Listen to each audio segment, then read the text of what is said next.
kita punya persoalan serius yang sekarang menginfiltrasi dan menginfeksi hampir setiap kalangan manusia di muka bumi ini yang melahirkan ketidakstabilan di masa kini. Itu yang disebut dengan penyakit hati, namanya maradun.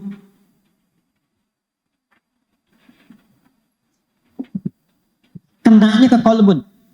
Jadi kalau ini kenanya ke kepala, ke telinga, ke mata, ke kaki. Kalau ini langsung ke hati yang paling dalam, ke kolbun. Penyakitnya disebut maradun. Al-Baqarah ayat 10, fi qulubihim marad. Iri. Pernah dengar iri hati? Maaf, pernah dengar iri mata? Tidak ya? Pernah dengar iri akal? Tidak ya? Pernah dengar iri hati? Berarti penyakit iri hanya ada di kalbu. Dendam, dengki, ria. Pertanyaan saya, ada poli gigi di rumah sakit? Ada poli mata? Ada poli jantung? Ada enggak poli ria? Huh?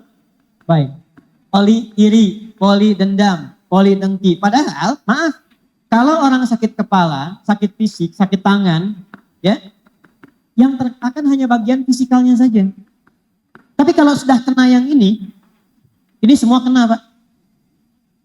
Ada orang iri hati, karena kena iri, dia nggak bisa makan.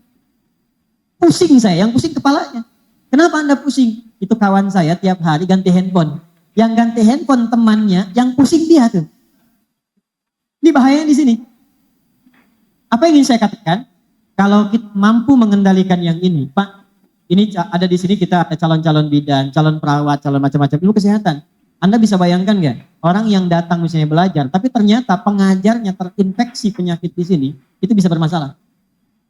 Ilmu yang disampaikan tidak akan maksimal, karakter yang dibangun tidak akan baik, punya masalah dengan sifat dendam, dibawa ke dalam suasana mengajar. Maka yang keluar kata-kata yang kotor, emosi yang tidak stabil, dan itu menular kepada muridnya ketika keluar dari yang keluar adalah yang diingat karakter yang buruknya.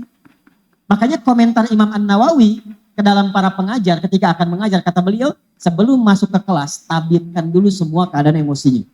Jangan sampai mewariskan latar belakang emosional yang tidak baik, sehingga menularkan listrik yang buruk kepada muridnya. Karena itu yang akan dikenang. Profesor yang hebat sekalipun tapi pemarah, ketika keluar yang dibincangkan oleh muridnya sifat marahnya, bukan ilmunya. Maka ingin saya katakan, Ibnu Sina sangat concern dengan urusan yang ini sebelum masuk ke sini. Maka beliau mengarang satu kitab khusus untuk bisa memberikan inspirasi bagaimana menstabilkan keadaan jiwa yang sehat, yang bisa berdampak pada sehatnya akal, pengetahuan, sampai kesehatnya fisik. Maka obat bagi penyakit hati, kesehatannya di Quran disebut dengan syifa namanya. Asy-syifa. Itu yang ayatnya dibacakan oleh Qori kita tadi. Quran surah 17 di ayat yang ke-82. Wa nunazzilu minal Qur'ani ma huwa syifaa'un wa rahmatun lil mu'minin. Maka Ibnu Sina menulis kitab dinamakan dengan kitab Asy-Syifa. Kalau Bapak Ibu ngaji kitab Asy-Syifa ini ada 3 jilid.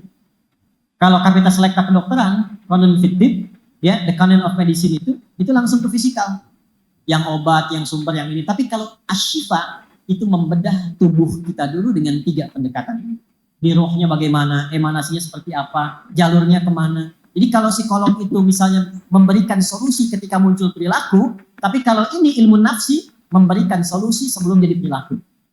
Di mana ditemukan semua itu? Wa nunazzilu minal Qur'an. Gak akan ditemukan kecuali dari Al-Quran. Makanya saya ingin memberikan satu referensi, mohon maaf bukan bermaksud mengajari, tapi berbagi saja.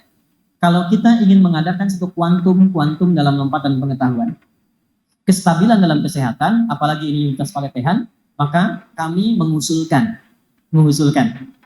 akan lebih bagus jika dibuat program-program untuk peningkatan syifa sebelum ke dakwah. Dengan membiasakan misalnya membaca Al-Quran, ya, mendekatkan diri pada Allah dengan takwa, rajin berpuasa, maka itu akan memberikan stabilitas dalam jiwa kita yang berdampak pada kesehatan rohani dan pengaruhnya langsung kepada akal dan fisikal kita. Like and subscribe.